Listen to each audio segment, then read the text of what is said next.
నమస్తే, welcome to reflection news. నేను శర్మ. భారత నావికా దళంలో ప్రపంచంలో ఎక్కడా లేనటువంటి అద్భుతమైనటువంటి మెరైన్స్ ఉన్నాయి. పదాతి దళంలో ఉన్నాయి, ఎయిర్ ఫోర్స్లో ఉన్నాయి. అత్యాధునికమైనటువంటి రెండోది భారత్ తయారు చేసినాయి, మేడ్ ఇన్ ఇండియా. అందులో ఈరోజు శత్రువులకు కూడా అంతు చిక్కనటువంటిది తారాగిరి అనే యుద్ధ నౌక నేవీలోకి ప్రవేశించింది. ఇవాళ కొద్ది డీటెయిల్స్ మనం చూద్దాం. భారత నౌకాదళ అమ్ముల పొదిలో మరో అస్త్రం చేరింది. అత్యాధునిక యుద్ధ నౌక ఐఎన్ఎస్ తారాగిరి శుక్రవారం జల ప్రవేశం చేసింది. విశాఖ నేవల్ డాక్ యార్డులో జరిగిన కార్యక్రమంలో కేంద్ర రక్షణ మంత్రి రాజ్నాథ్ సింగ్ చేతుల మీదుగా దీన్ని కమిషన్ చేశారు. ఈ కార్యక్రమంలో సిడిఎస్ జనరల్ అనిల్ చౌహాన్, నౌకాదళ అధిపతి దినేష్ కే త్రిపాఠి, ఇతర ఉన్నతాధికారులు పాల్గొన్నారు. ఇది స్టెల్త్ సాంకేతికతతో రూపొందించిన ఈ ఫ్రిగేట్ భారత సముద్ర సరిహద్దు రక్షణలో కీలక పాత్ర పోషించనుంది. నీలగిరి శ్రేణి 17లో ఏలో 4వ ప్రాజెక్టుగా యుద్ధ నౌక మన ముంబైలోని Mazagon dock shipbuilders limited MDLలో నిర్మించారు. స్వదేశీ ఆధునిక సాంకేతికత వినియోగంలో 75% పైగా సూక్ష్మ, చిన్న, మధ్యతరహా పారిశ్రామిక రక్షణ ఉత్పత్తుల తయారీ సంస్థలు భాగస్వామ్యం అయినట్లు నేవీ ప్రకటించింది. 75%, ఇంకా భవిష్యత్తులో ఆ 25% కూడా లేదు. కంప్లీట్ మనమే తయారు చేసుకునేటువంటి స్థితికి చేరుకున్నాం మన రక్షణ వ్యవస్థ. శత్రువుల రాడార్లకు కనిపించకుండా, ఇది మెయిన్, శత్రువుల రాడార్లకు కూడా కనిపించకుండా ఇది వెళ్తుంది. పనిచేసే సామర్థ్యం ఈ వార్షిప్ ప్రత్యేకత.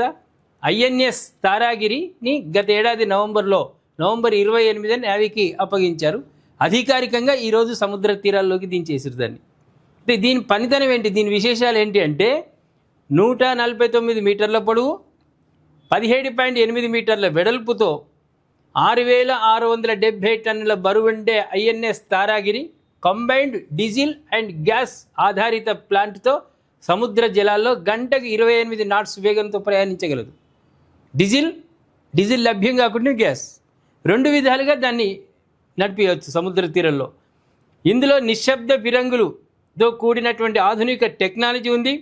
బరాక్ 820 విమాన విధ్వంసక, 8 బ్రహ్మోస్ నౌకా విధ్వంసక క్షిపణులు ఇందులో ఉన్నాయి. యాంటీ సబ్మెరైన్ వార్ఫేర్ వ్యవస్థతో పాటు శత్రువుల జాడను, ముప్పును ముందే పసిగట్టే రాడార్ వ్యవస్థ ఉంది. ఇది శత్రు దేశాల రాడార్లో దొరకదు, కానీ దీనికి అనుబంధంగా ఉన్నటువంటి రాడార్లో మాత్రం శత్రు దేశాలే కనిపిస్తాయి. భారత్ ఏ స్థాయికి ఎదిగిందో చిన్న ఎగ్జాంపుల్ చాలు. ఇది రక్షణ వ్యవస్థలో అత్యంత పటిష్టంగా ఉన్నాం. మన శత్రు దేశాలు చూస్తాయి ఈ వ్యవస్థ అంతా. ఇప్పుడు చూసి అక్కడ వాడు గజ గజ గజ గజ వనకాలే. ఓన్లీ ఒక అస్త్రమే, ఇప్పుడు ఒకటే, ఎన్నో ఉన్నాయి. బయటకు తెలియనటువంటి ఎన్నో అస్త్రాలు ఉన్నాయి. వాటిని వదిలితే శత్రు దేశం నామరూపాలు లేకుండా పోతుంది. అందుకే భారత్ అంటే గొప్పది, అన్ని రంగాల్లో గొప్పనైనటువంటిది భారతదేశం. మనం యుద్ధానికి పోం. ఎవడైనా గెలిగించి వాళ్ళతో కొట్లాడ పెట్టుకుంటే ఆగం. వాడు ఎవడైతే మనతో లొల్లి పెట్టుకుంటాడో, మనని ఇబ్బంది పెడదామని చూస్తాడో, వాడే ఆగంలో పడతాడు. భారతదేశం స్వయంగా సాధించుకున్నటువంటి వ్యవస్థలో రక్షణ వ్యవస్థ అత్యంత కీలకం. అద్భుతమైనటువంటి వ్యవస్థలు మన దగ్గర ఉన్నాయి. ఏమంటారు ప్రేక్షకులు? Made in India.